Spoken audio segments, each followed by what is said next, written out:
Okay, so dito na tayo. Dun tayo. So, sagutan na natin. So, una, ilalagay lang natin yung ating mga given. We're going to write the given. So, we have the volume absolute. So, volume absolute is equals to percent by volume. The percent by volume natin is 25. So, we have 25. So, hindi na natin i-include si percent. Then, over 100. So, para ma-solve natin, div times the volume of solution, that is 200 ml. Okay, so now let's open our calculator. So, we're going to use, sorry. Our calculators, if you have your calculators with you, scientific calculator man yan, or ano ba yan, calculator. Naglipat na siya dito. Ayan, calculator.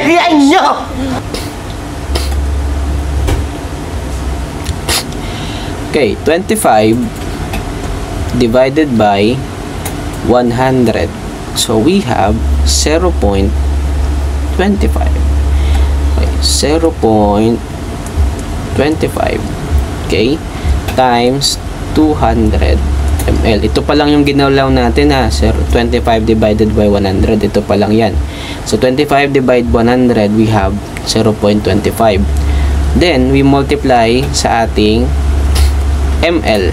So, 0.25 times 200 ml, which is the volume of the solution. So, we have 50. Ang unit natin will be ml. Bright na bright ka talaga. So, that is a volume. Yung volume of solute natin is equals to the 50 ml. Okay?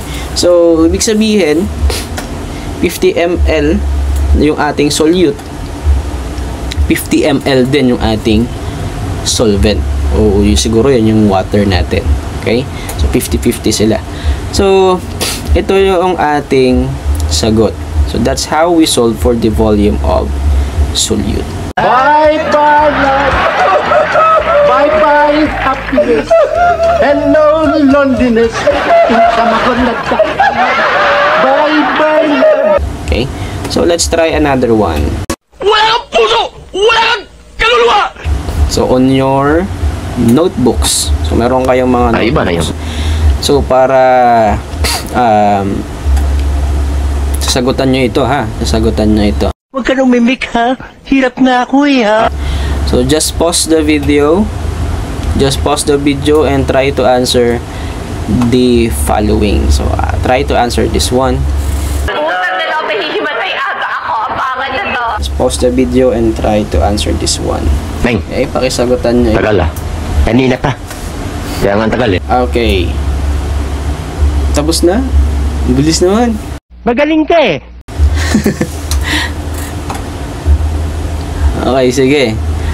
Sagutan natin. So, I hope na pinost nyo yung video tapos sinagutan nyo siya. Sige kayo. Sagutan natin siya. Okay. So, tingnan nyo kung tama yung naging sagot ninyo. Be honest, ha. Prudence at saka honesty. Honesty at saka prudence pa naman kayo. Wow! Okay. Sige. Right. Let's try to answer this one. So, a saline solution is labeled 15% salt by mass, and the total mass of the solution is 200 grams. So, what is the mass of salt or the solute? Nilagay ko na solute in the solution. So, same lang sinasabi natin kanina. Kung ano ginamit nating formula dun sa volume of solute, papalitan lang naman natin yan siya ng mass, volume of mass of solute, percent by mass, mass of solution. So, same lang din yung ating gagamitin. Di na natin kailangan mag-derive since meron na tayong formula. So, tingnan natin kung ano yung mga given natin. So, a saline solution is labeled 15% by salt by mass. Okay? So, meron tayong 15%. 15%, so that is the salt by mass. So, that is our, ano nga ito, tawag natin dito, mass percent. Or percent by mass. Or percent. Mass percent. Parehas lang din naman sila. Mass percent or percent by mass.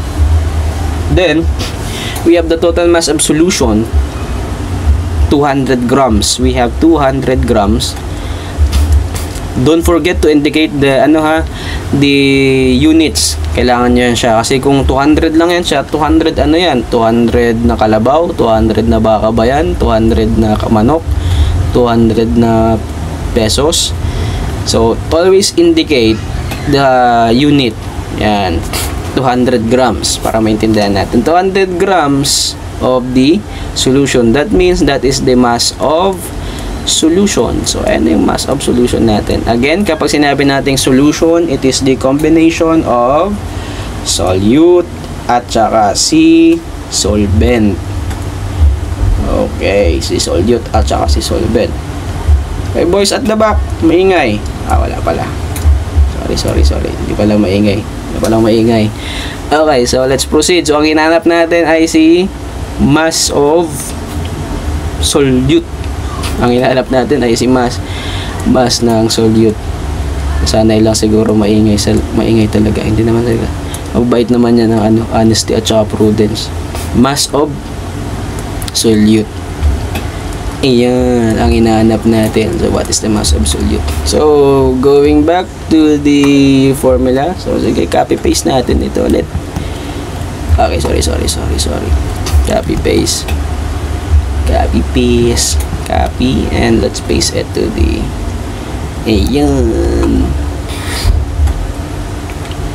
Opya. Ayan. So, papalitan lang natin yung ating mga unit. Buburain lang natin yan dyan si volume. Buburain natin si volume. Percent by volume. Yan, volume. Papalitan lang natin yan ng mass. Okay. Since na-derive na natin kanina, I hope na kung di nyo naintindihan yung derive, balikan nyo lang yung video. So that is mass of solute, tapos percent by mass, and mass of solution. Okay, so lagay na natin yung mga given natin. So it is equals, percent by mass natin is 15 over 100 times the mass of solution, which is the 200 grams. Okay, so calculator, pasok. Opya. So 15 divided by 100. Okay, meron tayong 0.15 times 200 grams. So, ito na yan siya. Sindob natin si 15 divide 100. Meron tayong 0.15. Malinaw? Malinaw. May question? Wala. Patanungin nyo naman ako, paano ako makasagot? Okay. So, next natin, 0.15 times 200 grams. 0.15, multiply natin kay 200. So, we have 30. 30. Ang unit natin, 30 kalabaw. 30 baka, 30 students, o 30 na lumpia. Ano yan? Nagbebenta ka rin ng tinapay? That is 30 grams. Include always the unit. 30 grams. 30 grams of mass of solute. Iyan. Ayan na siya. Ayan na natin yung ating problem. So now, Huwag ka nung mimik ha. Hirap nga ako ha. if you have question, balikan nyo lang yung ating discussion. Ibalik nyo lang doon sa discussion natin. So, pakinggan nyo lang ulit kung meron kayong question. If meron kayong question na hindi nyo talaga maintindihan, you can message me. Pwede nyo ako ma-message. Okay, so ngayon, in your notebook. Pero bakit parang galit ka? Pero bakit kasalanan ko? Siyempre, meron kayong gagawin. Wala kang puso! Wala kang kaluluwa! So kung hindi ka nakatapos ng video na ito, ibig sabihin, or hindi mo nasagot or hindi mo nakita ito, ibig sabihin hindi mo pinatapos yung video ko. Ayan. Prudence. Ay, sorry. Honesty. Hoy! Nakulangan nyo! Tahiin nyo! Ayan, so dito yung inyong sasagutan. This is the question number 1. Lagyan natin ng number 1. Number 1, and this is the question number 2. Wait lang ha, wait lang. That is, ano na yan siya? Solute, mass. Volume naman tayo. Volume. Kape ka muna. Let's create volume.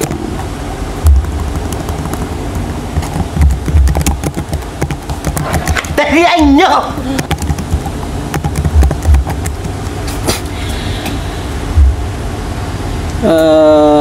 This one. Up, yeah. Up. Ay, sorry. Then, wait lang. Copy and then paste. Hanap ko pa yan ha. Yan, sagutan niya siya. So the first question, a cleaning solution is 12% vinegar by mass. If the total mass of the solution is 500 grams, how much vinegar or solute in the solution? Dito naman, Lisa prepared a cleaning solution that is 30% alcohol by volume. If the total volume of the solution is 250 ml, so how much alcohol or solute did she use? So, you're going to answer this one, and then, kapag nasagutan nyo siya, sa note, sa kahit na anong papel, basta maintindihan ko then picturean nyo, take a picture of it, then malalagay lang ako ng pagsisendan nyo doon sa inyong Aralinks. Okay, doon sa inyong Aralinks. I hope na meron na kayong mga Aralinks na account para mapag-send. Kung wala kayong Aralinks na account, just message me para alam ko. Okay, so maglalagay din ako ng deadline for that day. Okay, so that's all for today. Prudence and honesty. Goodbye everyone, and blessed be God forever.